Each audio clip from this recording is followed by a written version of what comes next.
If you enjoy the content, don't forget, like, subscribe and click the notification bell. Welcome to another episode of Devongunsmith Diaries. This is a generic one. It's not specifically with any particular gun in mind. It's more talking about recoil issues. So the gun in front of us is a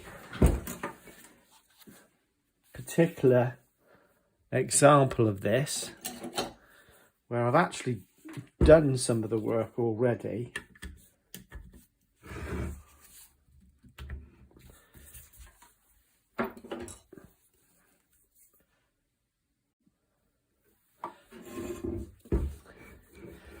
So the response to recoil felt or take two. The response to felt recoil or perceived recoil, mainly in 12-bore shotguns. The method that I used here was to place a big old piece of lead in the back, in the cavity. As you see in this cavity, the cavity is too big to be easily taken care of, and a recoil pad. This takes care of a number of things. It balances the gun out, because a lot of guns have a massive cavity which slightly unbalances the gun. Big old heavy barrels, and in this case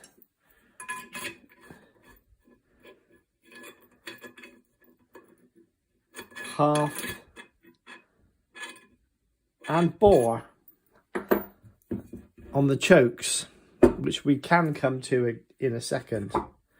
This is one of them. So the response there was to put one of my cast 4-ounce pieces of lead, and because there's no cavity that I would normally drill with a Forstner bit, such as this one, I've had to put a diagonal screw in and fix it in place to the side of the walls, so it doesn't rattle about in this big old cavity.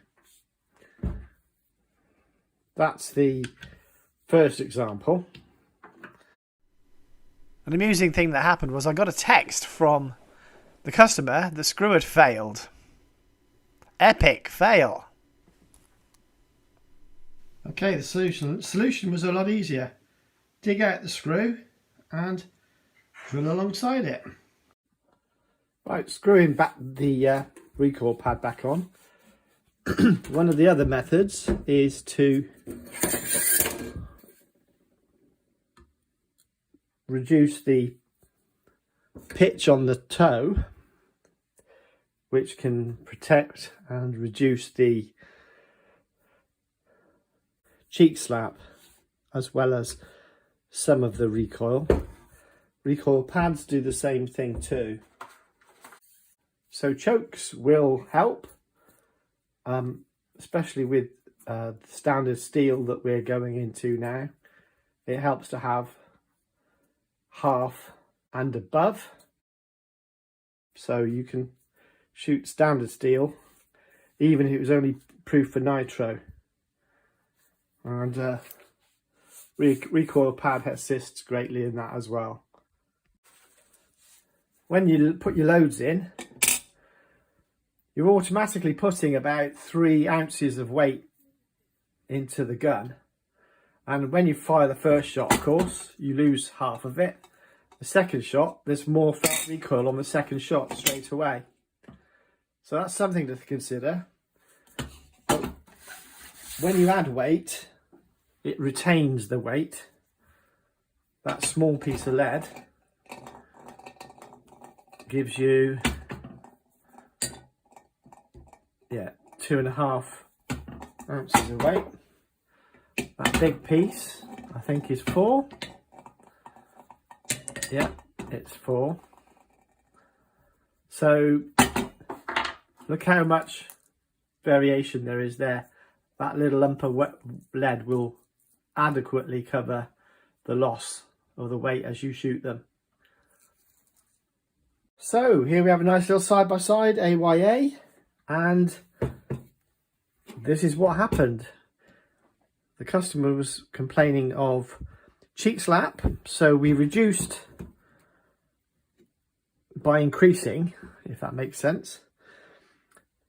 We reduced the pitch and then placed a nice kick easy pad on there, and because it's a side-by-side, it's a lot lighter than a over-under. What we're going to do is, with a forwards and a bit, we're going to drill a cavity into the back for him and put an appropriate amount of weight, which we will decide as we do the gun fit. So we're going to press on to that. We'll give you snippets from that.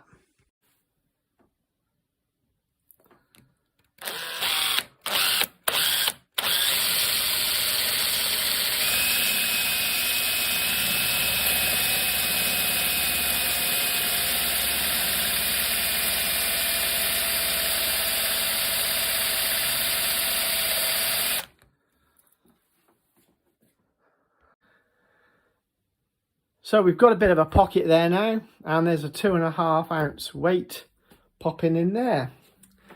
Fortunately, my patient customer has waited, and we're going to just try this now. Pop this back on and do a gun fit again with the extra weight to see what the balance is like and decide whether we want to put more weight in at this point or not. Okay, so now, live on video, we're going to do a quick balance check. It should just come just behind the hinge now. It's going to take a second. Ta-da! Slightly weight forward still. So we could probably get away with another ounce. Right, so we had those in, and that's 4 ounces in the front and 2.5 ounces, or one of these small weights, in the back, getting it to be slightly barrel down. So as soon as obviously we shoot one of those,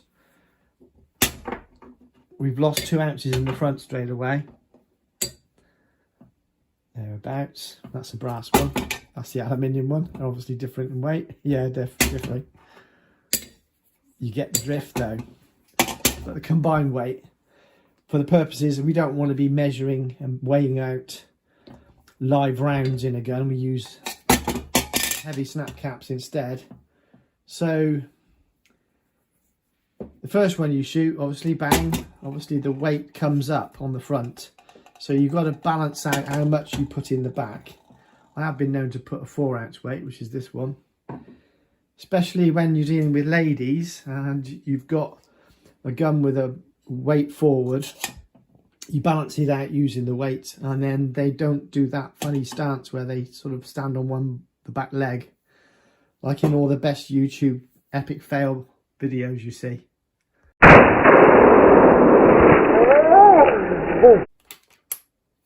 2.5 ounces in the back. Let's just see what we get. It's slightly forward, as you can see, but it does balance pretty well just behind. There you go. Oops, slightly off. Yeah, there's the hinge. Just slightly behind the hinge with all that weight in. Recoil issues. If you cut down a cartridge, you can keep the shot in the wad in the front end of the cartridge and use that as a makeshift recoil system. Obviously here I'm removing it to put one of my lead systems in. Okay, so in my workshop, here's a load of different sized ballast weights that I've made up in the past.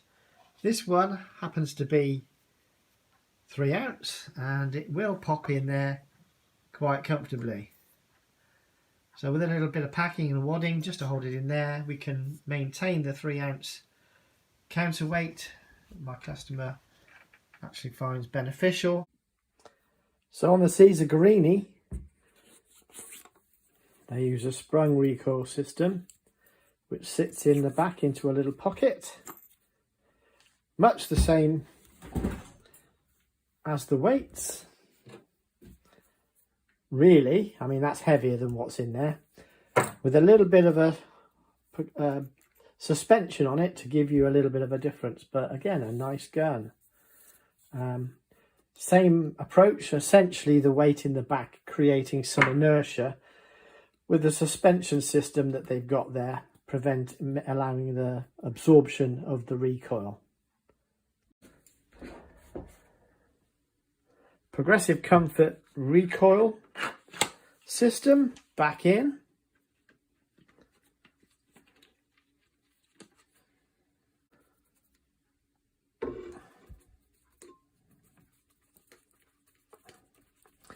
I need a new gimbal system for my camera. It's just driving me nuts today. I don't know why it is, but it just is. Maybe I'm just not feeling it today. That does happen, you know, guys. Sometimes you start a video and go, oh, I haven't the energy today. I just want to get the job done. It's probably quicker to do the job without the camera, in fairness. Right, so anyway, waffle completed.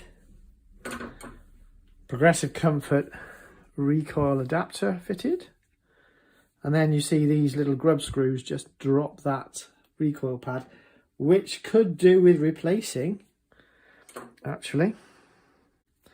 If I'm honest, it looks a bit rotten. It's been a bit... What I know has happened is there's all this oil that's in here, probably from the client trying to get it to work better, flooded it with oil.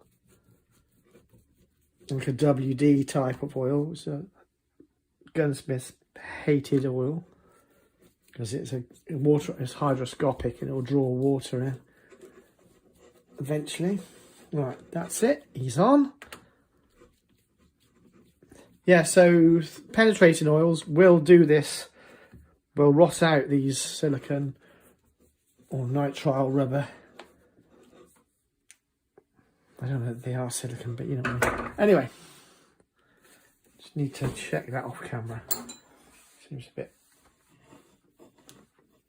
There we go. Yeah, that's real good. That still works on the progressive system.